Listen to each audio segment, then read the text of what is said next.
Okay, good day guys na ito. Another YouTube na naman guys. Vlog natin to ng paulit-ulit guys para hindi lahat magkaroon ng kaalaman sa error na to. YouTube error. Problema pag YouTube guys, yung lead nya guys, lead sensor, yung maliit na board. Dito pala tayo ngayon guys sa Santo Tomas, Batangas. Kahit malayo ito sa amin. Tagal ng biyahe. Pero okay lang naman, saglit lang naman to gawin. Ilang minuto lang ito. Yan, natanggalan natin yung mga bolts na guys. I-slide natin ng konti. Ingatan nyo lang yung door ay yung bump switch guys, or yung drum sensor. Kasi minsan pag hindi mo mapansin yan, lalo sa mga nagdi-DIY, nababali yan, mag-i-error na naman yan ng H12. Yan makikita nyo yung mukha na yan guys. Talagang yan ang mga mukha na pambigas-bigas talaga yung mga tira guys.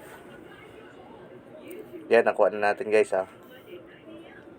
Yan, may konting corrosion na siya guys. Napasok na ng moisture. Sa bula yan guys, dapat maglaba kayo, kontian nyo lang sabon para hindi masyado mabula. Minsan pupunta yan doon. Yung ipapalit pala natin, ito yung lagyan natin siya ng cover guys, yung mga parts niya dyan. Painitan na natin. Lagyan natin ng stick glue. Yan, yung glue gun na ginagamit namin guys. Ilang YouTube na ang tinira niyan guys. Kumita na. Tuloy-tuloy pa rin yung serbisyo niya.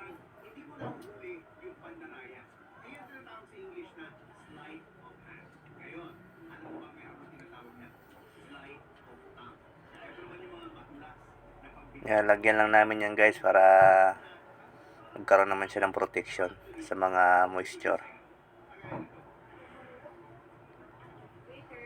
At pag maglagay kayo guys, manipis lang, wag lang masyadong kapalan kasi hindi rin mabalik. Mahirap ibalik pag makapal kasi bumabangga dun sa lagayan niya. Konti lang. At saka hindi din lahatin guys, yung butas iwan nyo rin yan kasi may naka mount yan dun sa maliit na tititi niya. Ikalat lang natin para lahat malagyan.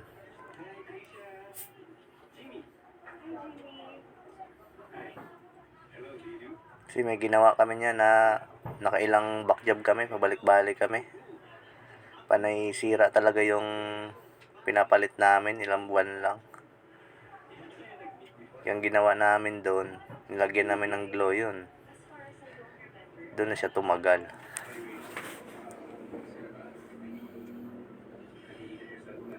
Balik natin yan.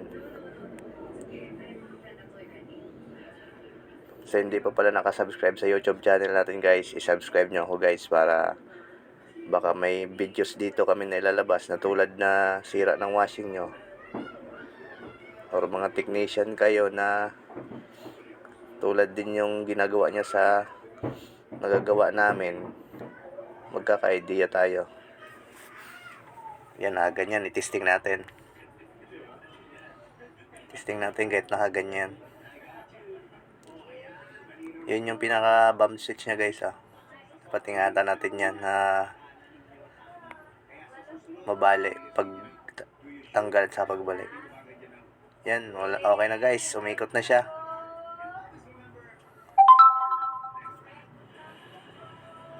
Yun lang talaga guys, yung door lead switch niya, door sensor.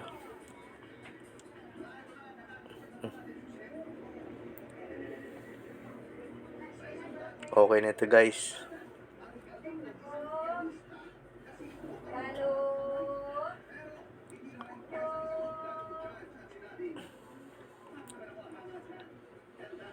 Pina-apex na natin siya sa tamang posisyon niya, tamang lagayan niya.